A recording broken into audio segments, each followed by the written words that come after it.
गरीब आदमी को कर्ज की जरूरत पड़ गई, 1000 दिनार चाहिए। मैं कह चुका हूं कि दिरहम चांदी का होता था, दिनार सोने का। अब 1000 दिनार लेना है। तो जिस बंदे से उसने कहा, अगरचे वो नेक बंदा था, उसने कहा यार 1000 दिनार दे दो। तो कहने लगा कोई गवाह है तेरे पास? वो कहने लगा गरीबों का गवाह कौन होता है? हाँ एक गवाह है। कहा कौन? का मेरा रब, वो तेरे और मेरे बीच गवाह है। उसने कहा कोई कफील, अगर तू पैसे ना दे सके तो वो बाद में दे दे, या तुझे कुछ हो जाए तो वो दे दे। उसने कहा कफील भी मेरा अल्लाह ही है। मेरे पास अगर है तो रब करीम का नाम है, अगर एतमाद कर सकता है तो कर ले। बंदा नेक था, उसने कहा रब के नाम पे, रब की किफालत पे, अल्लाह को गवाह बना के मैं तैयार हूं तुझे 1000 देने की। उसने 1000 दिनार दे दिया। वक्त वापसी का तय हो गया। वो चला गया पैसे लेके। उसने पूरी मेहनत की कि मैंने वक्त पे पैसे लौटाने, पूरी मेहनत भी कर ली, अल्लाह ने मदद भी कर दी, पैसे भी उस तारीख को उसे मिल गए। बाद लोगों का तो लौटाने का दिल ही नहीं ना होता। फरमाया हदीस पाक में कि तू लौटाने का इरादा कर, रब तेरी मदद भी फरमाएगा। लेकिन यहाँ बहुत सारे लोग कहते हैं खैर है, इरादा ही नहीं। तो फिर जिस तरह का बंदे का गुमान हो, रब भी उसी तरह का मामला फरमाता है। उसने पैसे जमा भी कर लिए और वापस देने को तैयार भी हो गया, लेकिन रास्ता बहरी जहाज का था, कश्ती का था, दरिया के रास्ते वापस आना था। अब वो जब आ गया दरिया के किनारे तो बड़ी कोशिश की, पर वहां उसे कोई कश्ती नहीं मिली। वक्त पे पैसे लौटाने हैं, सफर करना है, अब सवारी मुयस्सर नहीं है।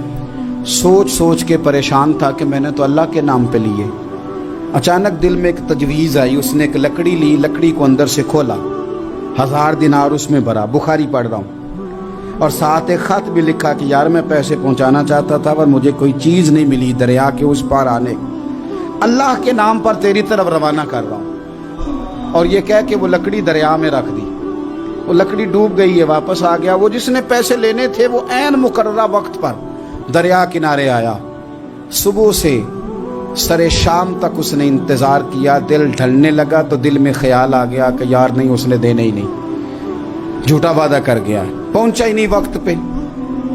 अब जब वापस लौटने लगा तो अचानक दरिया में एक लकड़ी तैरती हुई दिखाई दी। कहने लगा ले जाता हूं, शाम को रोटियां पकाने के काम आएगी, ईंधन बना के जला लूंगा, हंडिया पक जाएगी। लकड़ी उठा के जलाने के लिए घर लाया। गुमान था कि वो नहीं आया वादा करके, अल्लाह को कफील और वकील बना के और गवाह बना के फिर भी नहीं आया। लकड़ी लेके घर गया, बुखारी है, और जब उसको चीरा ना कि मैं इसकी आग जलाऊंगा, खोला तो अंदर से 1000 दिनार भी निकल आया, खत भी निकल आया।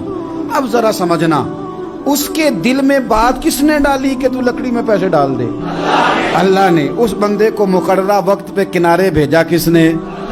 लकड़ी सिर्फ उसी के हाथ आई तो ये बंदोबस्त किया किसने? अल्लाह ने। घर जाके चीरी तो पैसे बाहिफाजत उस तक पहुंचाए किसने? तो फिर हमें भी तवज्जो अल्लाह की जानिब भी करनी चाहिए। हमारे पे दिल की तवज्जो रब की तरफ ही होनी चाहिए ना। हमें इधर उधर जाने की, देखने की, बंदों पर गौर करने की जरूरत क्या है?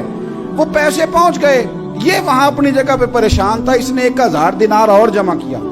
फिर दोबारा एक दिन दरिया किनारे आया, कश्ती मिल गई, बैठ के अपने उस भाई के पास आया। कहने लगा देखना मुझ पर बदगुमान ना होना, पैसे उस तारीख को भी जमा कर लिए थे। दरिया पे आया था पर कश्ती नहीं मिली थी। फिर मैंने ना लकड़ी में डाल के, खत डाल के तेरी तरफ भेज भी दिए थे, लेकिन आज मैं फिर लेके आ गया हूं। वो कहने लगा खुश हो जा, जिस रब को तूने मेरा और अपना गवाह बनाया था उस रब ने मेरे तक पहुंचा भी दिए हैं। जब लोग अल्लाह को गवाह बनाते हैं, रब की जानिब अपनी तवज्जो करते हैं, अपनी चाहतों, ख्वाहिशात और अपनी सारी चिट्ठियां अपने रब करीम की रहमत की तरफ रवाना करते हैं, फिर अल्लाह अपने बंदों को मायूस नहीं करता। अल्लाह अपने बंदों को नवाज देता है। अल्लाह तबारक व तआला अपने बंदों पे करम नवाजी करता है। दीन की बात फैलाना सदक़े जारिया है। सवाब की नीयत से वीडियो को शेयर जरूर कीजिए। जज़ाकल्लाह।